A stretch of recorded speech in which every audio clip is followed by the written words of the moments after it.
Amahoro meza.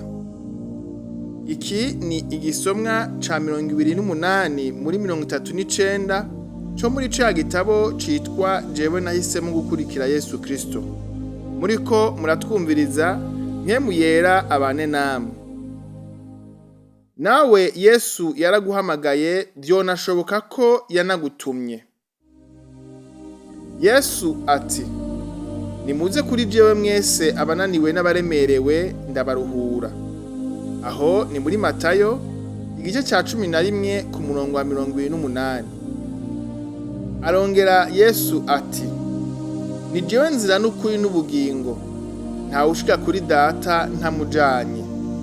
Aho ni muri Yohana igice ca 14 ku murongo wa 6. Yesu yaraduhamagaye twese, ariko si twese twamwitavye canke tuzomwitaba. Ariko abamwitavye nibo bumviye umuhamagaro wiwe. Mwibuke ko abamwitavye atari bose yatumye. Kandi ikindi nuko abo yatumye bose yabanje kubahamagara imbere yo kubatuma. Kandi barazi ico batumwe gukora. Hama abahamagawe bakamwitaba bose yabasezeraniye ubugingo budashira. Yesu yagize ati: "Rambatumye muri nk'intama mu mabingira hagati. Nuko mugire ubwenge nk'inzoka, mumere nk'inuma atakarohi." Aho ni muri Matayo igice ca 10 ku murongo wa 16. Arongera ati: uwo Imana yatumye niwe avuga amajambo y'Imana, uko idatanga mpemu ku ngero. Aho ni muri Yohana igice ca 3 ku murongo wa 34. Mu bigishwa benshi cane Yesu yari yarahamagaye bakamwitaba hama bakamukurikira, 70 hamwe n'abandi 12 nibo yatumye bonyene kumukorera. Mwibuke ko Yuda yari mu batumwe. Ariko mumenye ko hariho benshi bakoze babiheshejwe na mpemu yera, bari barahawe naho batari baratumwe. Hari nabo Yesu we nyene yiyereka agaca abatuma.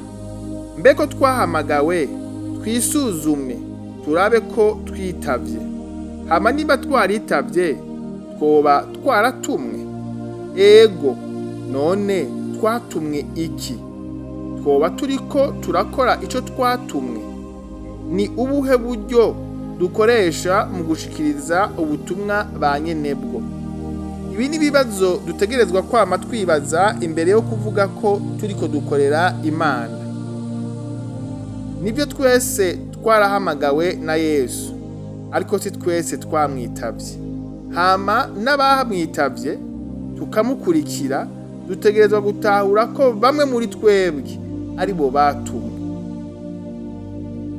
Mwirinde cane. Tuzi benshi banse kwitaba umuhamagaro wa Yesu, ariko bagahitamwo kwitaba abandi babahamagara. Ikindi kandi tuzi abahamagawe ndetse bakitaba, ariko iyo bigisha canke bagakora biragaragara ko batatumwe na Yesu. Byumvikana ko baba bafise abandi bami bakorera.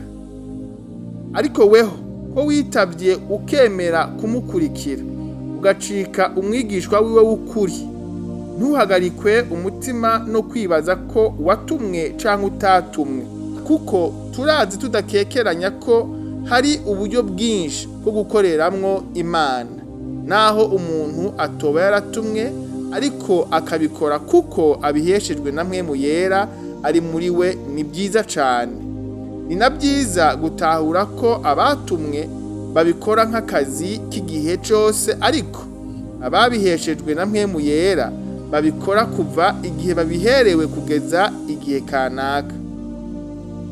Umenye neza ko kugira ubutunzi canke ivyankenegwa atari co kimenyetso c'uko watumwe, ahubwo kwigisha abitavye umuhamagaro wa Yesu Kristo ngo bisunge canke bitondere ivyo yatugeze, ico conyene kigaragaza ko twatumwe.